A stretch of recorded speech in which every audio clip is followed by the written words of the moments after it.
अगर कोई हमारे हाथ से हमारी उंगलियां काटने की कोशिश करे या हमारी भुजाओं से हमारी हथेली काटने की कोशिश करे तो किस तरह का कष्ट होगा आपको।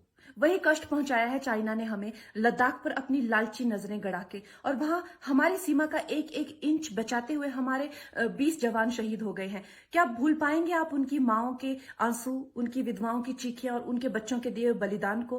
क्या ये सोचना ठीक है कि सेनाओं का जो सरहदों पे जो युद्ध होता है वो सिर्फ सेनाओं का होता है, वो सिर्फ सरकार का होता है? क्या उसमें हमारा कोई योगदान नहीं है? क्या हम भूल गए वो वक्त जब महात्मा गांधी जी ने कहा था अगर अंग्रेजों की रीढ़ तोड़नी है भारत में तो उनके बनाए हुए हर उत्पादन का बहिष्कार करना पड़ेगा?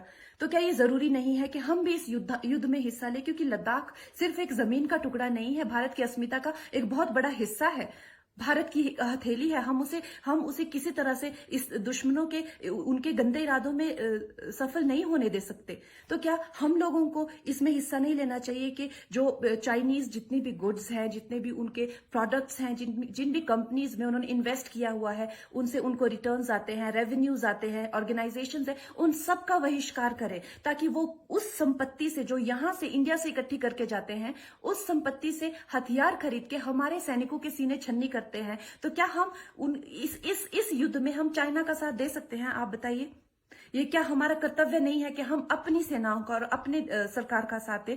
तो हमें प्रतिज्ञा लेते हैं कि हम आत्मनिर्भर बनेंगे और चाइनीज गुड्स को बिल्कुल बॉयकॉट करेंगे और इस युद्ध में हिस्सा लेके भारत को जिताएंगे। जय हिंद।